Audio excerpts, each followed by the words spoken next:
ሰላም ጤና ይስጥልን ውድ ተመልካች አድማጮች እንዴት ናችሁ? ያኪና ለማርያም ከዩጋንዳ ካምፓላ ሰላም ናችሁ? ዛሬ አንድ ርዕሰ ጉዳይ ይዤላችሁ መጥቻለሁ። እንግዲህ ሰሞኑን መነጋገሪያ የሆነችው አስቴር በዳኒ በጣም ህዝቡን እያነጋገረች ነው የምትገኘው።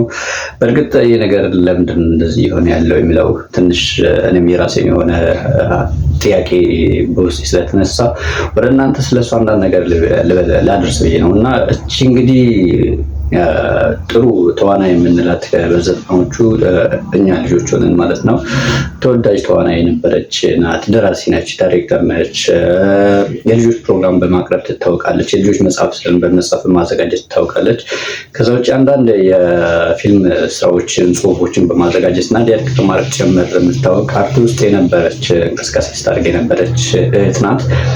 እንግዲህ ትኩረት ማጣት ነው መሰለኝ በዚህ ሰዓት እና የሆነ ሰዓትን ብቅ ያለች የሆነ የመዘበራረቅ የተለያዩ ነገሮችን የማሰማት ወደ ህዝቡ ለመግባት የመጋጋጥ ሁኔታ ይታይባታል። እንግዲህ ከምን የመነጨ እንደሆነ አላውቅም። በሆነ ሰዓት ያወራችው ነገር መልሳ በሆነ ሰዓት ደግሞ ዳይቨርት አድርጋ የምታወራበት እና ተቃራኒ ጎን ይዛ የምትቆምበት ሁኔታ አለ። እንግዲህ ከሰሞኑ ወደ ስንጀምር አሁን ያለው የኢትዮጵያ ስርዓት ተቃራኒ ነበረች። አሁን ላይ ግን የምክክር ኮሚሽን ላይ ሰሞኑ በነበር የምክክር ኮሚሽን ላይ ተገኝታውላ አስተያየት ስትሰጥ ነበር። ከጎናቸው ያለች እና አንዳንድ ነገሮችን አብራ እንደምትሰራ ብዙ ነገሮችን ያለው ነገር እንደምትደግፍ ምናምን ስታወራ ነበር። በፊት ደግሞ የዛ ተቃራኒ ፍጹም ተቃራኒ ነበረች እና እንደዚህ አይነት የአቅም ዋዠቅ የሚያመጣው ምንድን ነው የሚለው ነገር ትንሽ ጥያቄ ስለፈጠረብኝ ነው። የታየ ቦጋለ ነገር ታውቁታላችሁ። እሱ ለጆሮም የማይመች ነው። ምን ያህል ከጠቅላይ ሚኒስትር አብይ ጋር ከጠቅላይ ሚኒስትር አብይ ስርዓት ጋር አጠቃላይ ከስርዓቱ ጋር ያለው መጻረር ያለው ተቃራኒነት ይታወቅ ነበር። አሁን ደግሞ ዳይቨርት ሆኖ አብይን ፈጣሪ እድሜውን ያርዝምልን ሺህ ዓመት ይግዛ የሚል ሀሳቦች ሲያነሳ ነበር። አይዶን ፖለቲካ ውስጥ መግባት እንፈልግ አይደለም። ነገር ግን አሁን ይህን ያነሳውበት ምክንያት ነው ስለ ስርዓቱ ማንሳት የፈለኩበት ዋነኛው ዓላማዬ ለምንድን ነው ሰዎች በዚህ ልክ ዳይቨርት የሚያደርጉ ለምንድን ነው የአቋም ሰው የማይሆኑት የሚለው ነገር ትንሽ ጥያቄ ስለተፈጠረብኝ ነው እና በርካታ ኢትዮጵያውያኖችም በርካታ ህዝብ ውስጥ የገቡ ሰዎችን እንደዚሁ ሲቀያየሩ እናያለን እና ከጥቂት ጊዜ በኋላ እንደዚህ ነገሮች ሲከሰቱ ነው እየተስተዋለ ያለው። ምንድን ነው መነሻ የሚለው ነገር ትንሽ ግራ ስለገባኝ ነው። ዛሬ ደግሞ እንደተለመደው እንግዲህ አስቴር በዳኒ እንደዚህ ነገሮች ሀሳቦች ያቀርባለች። እንግዲህ አስቴር በዳኒ ከልጅነቷ ጀምሮ ተወዛዋዥም እንደነበረች አንዳንድ ፕሮፋይሎቿ በደንብ ስለ ቼክ ሳረግ አግኝቻለሁ። እንግዲህ ዝም ብዬ አላወራም። እዚህ ጋር ስመጣ ስለ አንድ ሰው ማውራት ከፈለኩኝ ፕሮፋይሉ ምን ነበረ ላለው በግሌ የማውቀው ነገር ጨምሬ ሌሎች ሶሻል ሚዲያዎች ሊሆኑ ይችላሉ የተለያዩ ነገሮችን ሰዎችን ጭምር በመጠየቅና የተወሰነ ነገር ሀሳቦች እንጂ በመጣት ነው ፕሮግራሞችን የምሰራው እና እንግዲህ አስቴር በዳኒ ተወዛዋዥ ነበረች። እስኪ በቀኝ ለውዝዋዜዎቿ ከቀድሞ ውዝዋዜዎቿ አንዱ ልጋብዛችሁና እንመለሳለን አብረን እንያት እስኪ።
እንግዲህ በእንደዚህ ሁኔታ በውዝዋዜም በሙዚቃ ያለው ነገር ስናየው እንደዚህ ነበረ።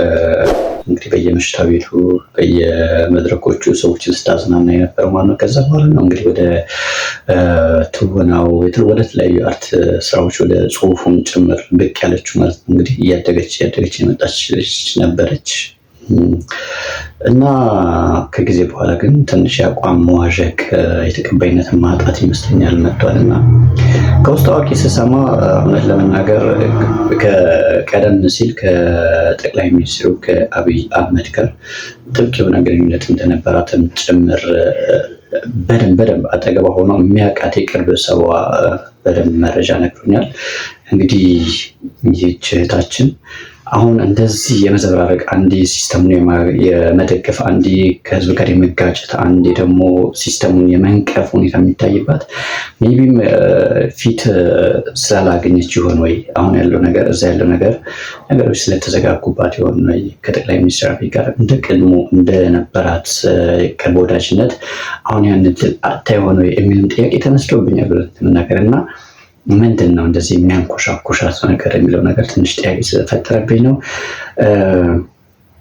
የሆነ ሰዓት ላይ ደግሞ አቋም የነበረው ቤተክርስቲያን ተገፍታለች፣ ቤተክርስቲያን ተበድላለች፣ ኦርቶዶክስ ተዋህዶ ቤተክርስቲያን በጣም ችግር ውስጥ ናት፣ ስለዚህ ይህ ነገር ሊስተካከል ይገባል ብላ ደጋፊ ሆና ቀረበች።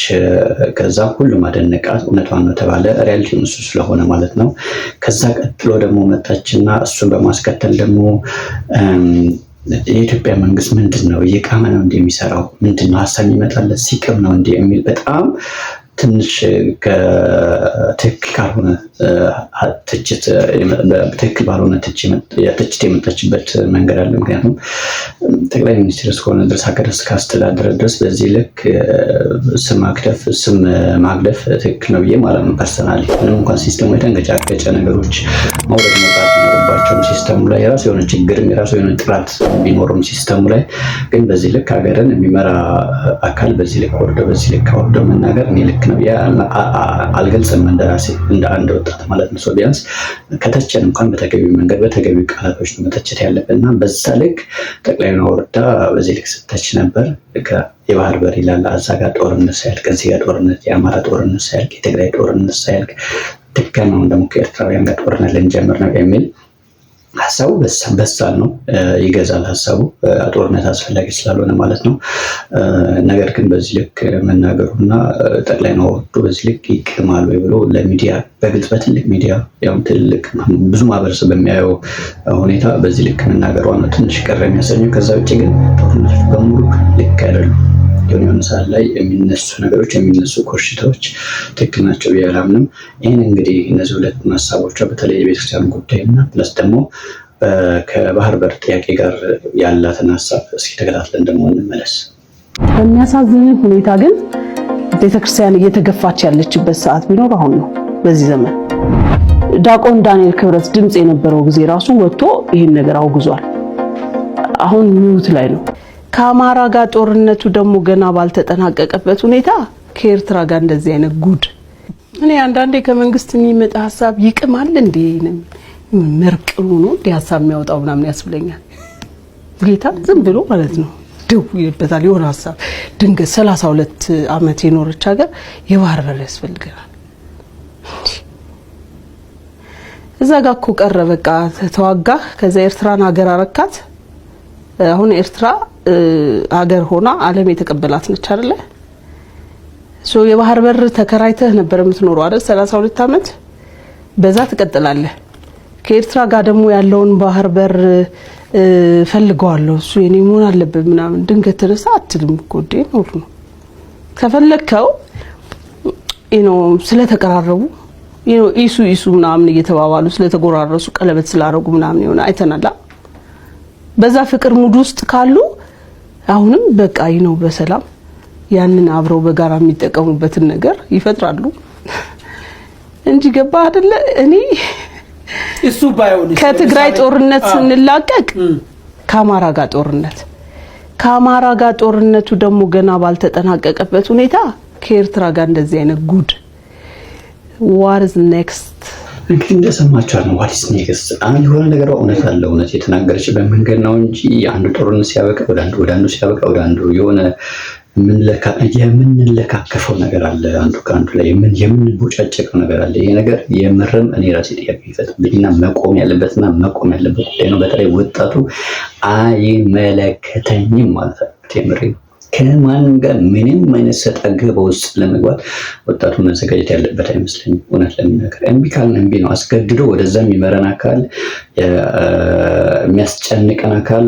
ወይ ደግሞ የምርም እጃችን የጎትተ የሚያስገባን አካል አለ ብዬ አላምንም በቃ አንፈልግም ካልፈልግን ድረስ እንደዛ ነው ወጣቱ መብቱ ማስከበር ያለበትና ጦርነቱን ቢማት ያለበት ያው የባህር በር ያስፈልጋል እርግጥ ነው ይሄን ቢሆን ግን ቁጭ ብለው በጠረጴዛ ላይ የሚመለከታቸው አካላችሁ መላ ኢትዮጵያ መላ ኤርትራ ሊመለከት ይችላል ነገር ግን ይሄን ደግሞ አገሪቷን በሁለቱም በኩል ሀገሪቷን እየመሩ አካላቶች ደግሞ እዛው በጠረጴዛ ዙሪያቸው ተነጋግረው በሚስማሙበት መንገድ ተስማምተው ከዛ ለህዝቡ አቅርበው ለህዝቡ ይፋ አድርገው ሁሉም የየራሱን ሀሳብ አቅርበው ያው በጨለማ ሁኔታ በተዘጋ ጠረጴዛ ዙሪያ ራሳቸው እንዳይወሱና ድጋሚ ሌላ ችግር ውስጥ እንዳይከተም ወደፊት ለሚመጣ ትውልድ ሌላ ችግር ሌላ መከራ እንዳይሆን ግልጽና ህዝቡ ባወቀበት ባመነበት ሁኔታ መወሰን ያለበት እንጂ በጦርነት በማህበረሰብ በማውደም ንብረት በማውደም ሀገር ድጋሚ በዝቅጠት ውስጥ በመክተት በጦርነት በመማገድ ምንም የሚሆን ነገር የለምና ሰው ጦርነቱ አራቱም አቅጣጫ ያላችሁ ኢትዮጵያውያኖች ወጣቶች ነው ማለት ነው ያለባችሁ እንደዚህ አይነት ነገር እንኳን ገብቶ ቢመጣ ማለት በሰላማዊ መንገድ እዛው ተነጋግራችሁ በምትግባቡበት ወይ ተግባቡ ባህር በር ያስፈልጋል ነገር ግን በውይይት በስክሪፕቶ በመነጋገር መሆን ያለበት አሁን እዚህ ኢትዮጵያና ኤርትራውያኖች ዩጋንዳ ላይ አለ እንዴት እንደምንወድ እንዴት እንደምንኖር አንዳችን ለአንዳችን እንዴት እንደምንደራረስ እኛ የምናውቀው ሆነን ለመናገር ህዝቡ አይጠላላም 100% የምነግራችሁ ነገር ነው ያው በኤርትራውያኖች ተከበን ያለ ነው ግማሽ ዩጋንዳ ውስጥ እንግዲህ ግማሽ አገሩ ማለት በሚቻል ሁኔታ ኤርትራውያኖች ናቸው ያሉት ጥቂት ኢትዮጵያውያን አሉ ሰው እንዴት ተባብረን እንዴት አንድ ሆነን ያለ ምንም መቀቃር ያለ ምንም ቂም እንዴት አብረን እየኖርን ያለ ህዝቦች እንደሆነ እኛ የምናውቀው ሰው በዚህ ልክ ነው እዛው አመራሮችም እዛው ሁለቱም ሀገር እየገዙ ያሉ አካላቶች ህዝቡ በተቀራረበው ልክ ነው እነሱም ተቀራርበው ችግራቸው መፍታት ያለባቸው ኤኒዌይስ ቀጣይ የአስቴር በዳኒ ሀሳብ እናዳምጥና ደግሞ እንመለስ ሌላ ደግሞ የምትቀበጣጠራቸው ነገሮች አሉ ተፋቱኝ በቃ አትቦጫጨቁኝ ፍቱ ምንድነው የጊዜው ባለጊዜ ነኝ ትላንትም ባለጊዜ ነበርኩ ዘንድሮም ባለጊዜ ነኝ ወደፊትም ባለጊዜ ነኝ አዳምጥና እንመለስ እና ለአቧራው ለጫጫታው ምናምን እኔ መልስ አልሰጥም የሚያናድድ ነገር አለው ኦፍ ኮርስ ለምን በሚሊዮኖች ነው የሚሰድቡ በሚሊዮኖች ነው እንዴ አትቧጨቁኝ በቃ ተረጋጉ በግልጽ ለማውራት አማራና ኦሮሞ የምትባሉ የብሔርተኝነት እንትን የምትሉ ሰዎች እኔን በቃ ተውኝ እንዴ ሊቭ ያለው ናም ኢትዮጵያ በቃ አም ኢትዮጵያ የሚሰራ ይሆናል እንጂ ለሀገሬና ከሀገሬ ቁስል ከሀገሬ ህመም 5 ሳንቲም ሸቅ ያላቅም ወደፊትም አልሸቅም ገባ ባለጊዜ ምናምን ይላሉ ኦፍ ኮርስ ባለጊዜ ነኝ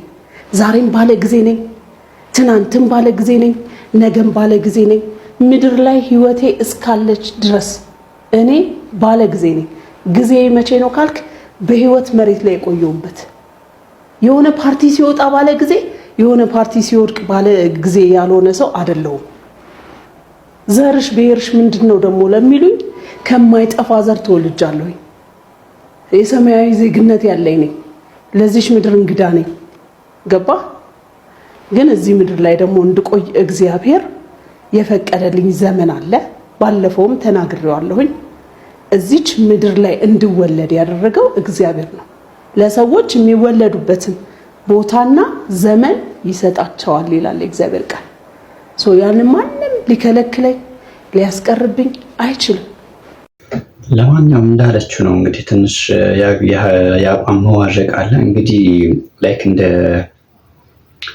ማነው ጌታቸው ረዳ ማለት ነው። ትላንትና ከትላንት ወዲያ ያላቸው ዛሬ ያላቸው ነገሮች የአቋም መዋዠቆች ይስተዋላሉ። ያው በግለሰብ ደረጃ ኢቭን እኛ እንኳን በግል ህይወታችን ጠዋት ያወራነው ከሰዓት ላንደግም ይችላል፣ ወይም ደግሞ ሀሳባችን ሊለወጥ ይችላል። በተለያዩ ምክንያቶች የአቋም መዋዠቅ ሊኖር ይችላል። ይሄ ሰውኛ ነው፣ ያጋጥማል።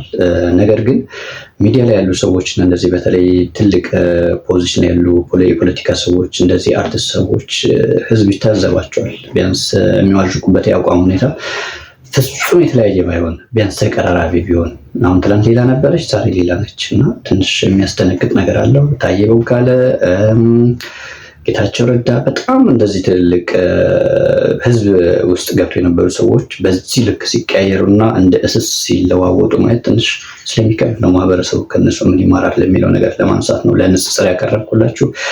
ቀጥሎ ደግሞ አንድ የምትለው ነገር አለ። እንግዲህ በጣም ሰሞኑኛ ለዚህ ሁሉ እኛ ጨምረ እንድናወራ ያነሳሳ ነገር ደግሞ ይሄ ወሬዋ ነው። እስኪ እንከታተለው።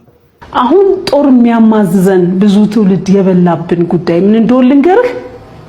የሆነ ብሔረሰብና የሆነ ሃይማኖት የሀገር ባለቤት ነኝ ብሎ ተቀምጧል እና ድሮ ፌዴራሊስቶች ሲሉት በዚህ ልክ እንደዚህ ሽታው የሚሰነፍግ አይመስለኝም ነበረ። በዚህ ልክ አይመስለኝም ነበረ። ግን ለካ መሬት ላይ ያለው ሀቅ ይሄ ነው እና አሁን ሲገባኝ ሁሉም ሰው የዘራውን ነው እያጨደ ያለው። ቶለሬት የማያደርግ ትውልድ ተነስቶ እየተበቀላቸው ነው ብዬ ነው በቃ የደመደምኩት። እንደሰማችኋት ነው እንግዲህ እያለች ያለችው ምንድነው? ምንም መሸፋፈን አያስፈልግም። የሆነ ብሔርና የሆነ ሃይማኖት ያለችው ብሔሩ የአማራ ብሔር ነው፣ ሃይማኖት ደግሞ ኦርቶዶክስ ነው፣ ኦርቶዶክስ ተዋሕዶ ቤተክርስቲያን ነች። ከዛ ውጭ ደግሞ የሆነ አካል መጥቶ የተበቀላቸው ማለት ደግሞ ያ አካል ደግሞ የኦሮሚያ ማህበረሰብ ነው። ምን ያህል እንደሚያባላል፣ ምን ያህል እንደሚያነካክሰን፣ ምን አይነት መርዝ ነገር እንደረጨች ከዚህ ምንም ማወቅ የሚቻልበት ሁኔታ ነው ያለው ማለት ነው። አያቸዋ ለምንም ነገር እንዳይቀር በሃይማኖትም ጦርነት እንዲነሳ ሃይማኖትን ተቻርጋለች። በብሔርም ጸብ እንዲነሳ ሁለት ብሔሮችን ጭምር አንስታለች። ስለዚህ አሁን ያለው ባለጊዜ ነኝ የሚለው አካል ደስ ለቃሉ ሶሪ ሁሉም እንደዛ ስለማያስብ ማለት ነው። ምክንያቱም ንጹህና በጣም ኢትዮጵያነት የተላበሱ በጣም የሚወደዱ የኦሮሚያ ልጆች ስላሉ ማለት ነው። ምንም የጥቂት አካላት ወይም ደግሞ ስልጣኑ ላይ ወይም ደግሞ ወንበሩ ላይ ያሉ ሰዎች ሀሳብ ሊሆን ይችላል የባለጊዜና እና የሚለው ነገር እንጂ መላው የኦሮሚያ ማህበረሰብ ይሄን ይወክላል የሚል የዘቀጠ አስተሳሰብም የለኝም ስለምናውቃቸው በደንብ ማለት። ከዛ ውጭ ግን እንዲሁም ደግሞ አገሪቷ የኔ ነች ብቻ የኔ ነች፣ እኔ ብቻ ልምራ፣ እኔ ብቻ ላስተዳደር፣ እኔ ብቻ ላንቀሳቀስ የሚል የአማራ ማህበረሰብ አለ ብዬ የሚልም አቋምም የለኝም። አልነበረም፣ አይኖርም። እንደዛ አይነት የጠበበ ማንነት ስለሌላቸው ማለት ነው። በዛው ልክ ደግሞ ሃይማኖቱም የኢትዮጵያ ኦርቶዶክስ ተዋሕዶ ቤተክርስቲያንም በዚህ ልክ የሄደችበት ሁኔታም የለም።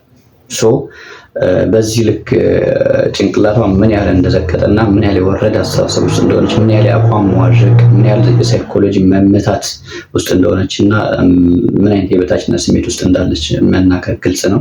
እንግዲህ በዚህ ጭንቅላት ነበረ በውዝዋዜ ማህበረሰቡ ስታስናና የነበረው። በዚህ ጭንቅላት ነበር ለልጆች ተረተረ ስታወራ የነበረው። በዚህ ጭንቅላት ነበር ለልጆች ፕሮግራም የቲቪ ፕሮግራም ስታዘጋጅ የነበረው።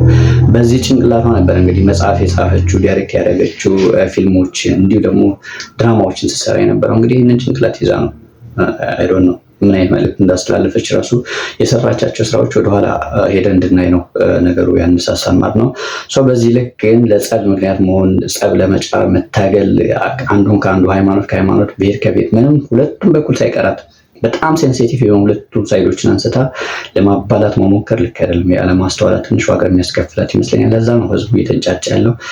ለማንኛውም ግን ይህ አቋም መዋዠቋ የት እንደሚያደርሳት አናውቅም። የሚገርመው ደግሞ ከኦሮሚያ ማህበረሰቦች ወይም ደግሞ የኦሮሚያ ብሔር ምርጥ ተወላጆች ልጆች ደግሞ ከህዝቡ ጋር አታበላይን፣ አንፈልግሽም፣ እንደዚህ አይነት ነገር የለም የሚል ሀሳብ አንስተውላታል። ብዙ ሀሳቦች ሲያነሱ ነበረ ወጣቶቹ። በእርግጥ አቋማችሁ ይባርክላችሁ፣ በዛው ቀጥሉበት የሚል ያለኝ። እንደዚህ ናቸው ኒውትራል የሆነ የሚገርም ኢትዮጵያዊነት የተላበሱ አብዛኞቹ የኦሮሚያ ልጆች እንደዛ ስለሆኑ ማለት በደንብ ስለምናውቃቸው ማለት ነው። ለጥቂት ግለሰቦች ተብሎ ሙሉ የኦሮሚያ ማህበረሰብን እንትን በዚህ ልክ ማጠላላት ልክ ስላልሆነ ማለት ነው። ለተወሰኑ ሰዎች ለተወሰኑ አካላቶች ምንተው ጉዳይ ስለሆነ ስለዚህ እነዚህ ልጆች ወጣቱ አንድን ወጣት ነው ይዤላችሁ የመጣሁት እንደ ሳምፕል እስኪ ሐሳቡን ይዘን እንቀርባለን። ከዛ ውጪ ደግሞ እሱን ተከትሎ ደግሞ ዮኒ ማኛም ትንሽ ለብለብ አድርጓታል። የሁለቱም ሐሳብ ሰምተን እንመለስና እንጨርስ። በዚህ ልክ ትኩረት ሰጥተን ይሄን ያህል እናወራላት ስለማይገባ ማለት ነው። አስቴር በዳኔ ሳትሆን አስቴር በዳኔ ማንነቷን ንቃ ክዳ ሌላ ማንነት ለመላበስ ስትጋጋጥ የነበረች ሴትዮ ነች። ከዛም አልፋ ደግሞ የኦሮሞ ልጆችን ለማሸማቀቅ ለማሳቀቅ በጣም ብዙ ትደክም ነበረ። መቼም ብልግና የለመደ ምላስ አያርፍምና ሰሞኑን ከዚህ በፊት ልሙትላችሁ ልሰቀልላችሁ ስትላቸው የነበሩትን ሰዎች ነካክታቸዋለች፣ ራሷ ላይ አዝምታለች። እኛ ምንም አያገባንም፣ የራሷን ማንነት ትታ ነው ስትዞር የነበረችው። ዙረት የለመደች ውሻ ለአፏ ሊጥ ካልሆነ ለወገቧ ፍልጥ አታጣም ይባላልና ከቻላችሁ እንደውም ወገቧን በፍልጥ በሉልን። ምንም አንጠይቃችሁም፣ ስለሷ ምንም ነገር አያገባንም። የተወደደው የነበረው ደሳው አንቺም አስቴር በዳኔ ስትወደጀው የነበረው ጴንጤነትሽ አይታወቅም ነበር እንዴ? አንቺ ቆዳ ጴንጤነትሽ አይታወቅም ነበር ወይ? ጴንጤነትሽ አይታወቅም እንዴ? ዶክተር አብይ ለስልጣን ሲመጣ እሱ እንዲሁም ደግሞ ለማ መገርሳ ጴንጤነታቸው አይታወቅም ነበር እንዴ? የኢትዮጵያ ሕዝብ እንደዛ ሆ ብሎ ሲቀበላቸው እሱም ለማ መገርሳም ጴንጤ እንደነበረው አይታወቁም ነበር? በደንብ ህዝቡ ያውቃል፣ ጴንጤ ናቸው። ማንም ያውቃል ያመሆናቸው። ግን ፕሮብለም ሁልጊዜ ደካማ የሆነ ዝምባም የሆነ ሰው ዊክነሱን ያሳያቸዋል፣ ጥላቻውን ያሳያቸዋል። ምክንያቱም ኦርቶዶክስ እነሱን ብትጠላ ኑሮ ኖ ጴንጤ ናቸው አትከተሏቸው ይሉ ነበር። ስለ አብይ የዘፈነለት የመጀመሪያዎቹ የአማራ ልጆች ናቸው። የኦሮሞ ልጅ አይደለም፣ ትግራዋይ አይደለም፣ ደቡብ አይደለም፣ ማንም አይደለም። አብይ ከምን ከዘረኝነት የጸዳ ነገር ነው ማረገው ባለበት ሰዓት የአማራ ልጆች ነው የዘፈኑለት፣ በደንብ አድርገው ያከበሩት። አይዞ በርታ፣ ቀጥል፣ ኢትዮጵያን አስቀጥል፣ ነፍሱን ይማረው ጀነራል አሳምነው ጽጌ አብይ ሙሴ ነው ኢትዮጵያን ያሻግራታል ብሎ በአደባባይ የተናገረው ስለ ኢትዮጵያ ስላወራ ነበር። ጴንጤነቱ ይታወቃል፣ ኦሮሞነቱ ይታወቃል፣ ማንነቱ ምንነቱ በደንብ ይታወቃል። የጥላቻ ጥግ ብሬን ዋሽ የተደረገ ፖለቲካ አለ። ኦርቶዶክስን ሀገር ናት እነግርሻለሁ፣ አንቺ እከክ፣ አንቺ ዝምባም እነግርሻለሁ፣ አንቺ የማርቲን ሉተር ጠራጊ እነግርሻለሁ። ኦርቶዶክስ ሀገር ናት፣ ተቃጥለሽ ሙቺ። ኢትዮጵያዊነት ሲባል ቅንጣት ያህል የማይቆረቁረው ህዝብ አምጣ ብትኝ የመጀመሪያ አማራ ነው ማመጣልሽ። ኖባዲ ያስ ነን። የመጀመሪያ ማመጣው በኢትዮጵያ ታሪክ ታንቀሽ ሙቺ። ኢትዮጵያ ሲባል ደረቱን የሚሰጠው አማራ የሚባል ብሔር አለ ኢትዮጵያ ውስጥ። ሌላው ቆራጣ ካርታ ይዞ ነው የሚሽከረከረው ወሬኛ። እስካሁን ጦርነት ላይ ሆኖ ቆራጣ ካርታ ይዞ የማይዞረው አማራና አማራ ብቻ ነው። ኦሮሞ ሲያኮርፍ ቆራጣ ካርታ አለው፣ ትግሬ ሲያኮርፍ ቆራጣ ካርታ አለው። እንዲሁም ሌላው ወላይታ ቢያኮርፍ ቆራጣ ካርታ ስለሆነ፣ ሲዳማ ቢያኮርፍ ቆራጣ ካርታ ስለሆነ፣ እያንዳንዱ ብታመጣው በቆራጣ ካርታ ውስጥ የተደበቀ ዘረኝነት ይዞ ነው የመጣው። አማራ ያ ማንነት የለው። አማራ እኩል ኢትዮጵያዊነትን እንዲቀጥል ይፈልጋል። ቋንቋው ሰው ቢሆን አርዳችሁ ትበሉት ነበር። የአማርኛ ቋንቋ ሰው ቢሆን የአማራ ቋንቋ ቆረጣጥማችሁ ድምጥማጡን አጥፍታችሁ እንዲጠፋ ታደርጉ ነበረ። ዳስ ዩ ሜንታሊቲያችሁ የደከመ የዘቀጠ ማንነት ስላለው አስቴር በዳኔ ከዚህ ወጣሽ ነሽ። this is a problem። የግድ ብልጽግና ለመሆን የግድ አማራን መስደብ አይጠበቅብሽም። ፖለቲካሽን ማራመድ ትችላለሽ። የግድ ኦሮሞ መስደብ የለበሽም፣ ትግራዋያን መስደብ የለበሽም።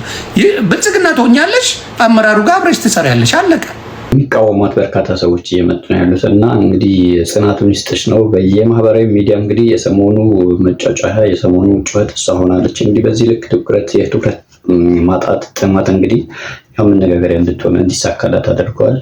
ምንም ማድረግ አይቻልም።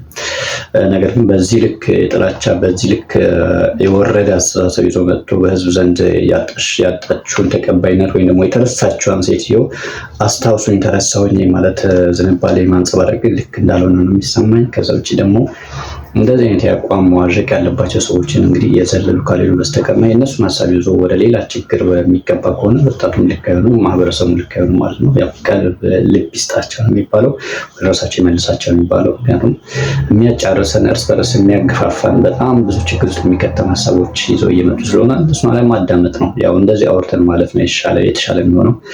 ለዛሬ በዚህ ለቃ። ሰላማችሁ ይብዛልኝ። ቻው።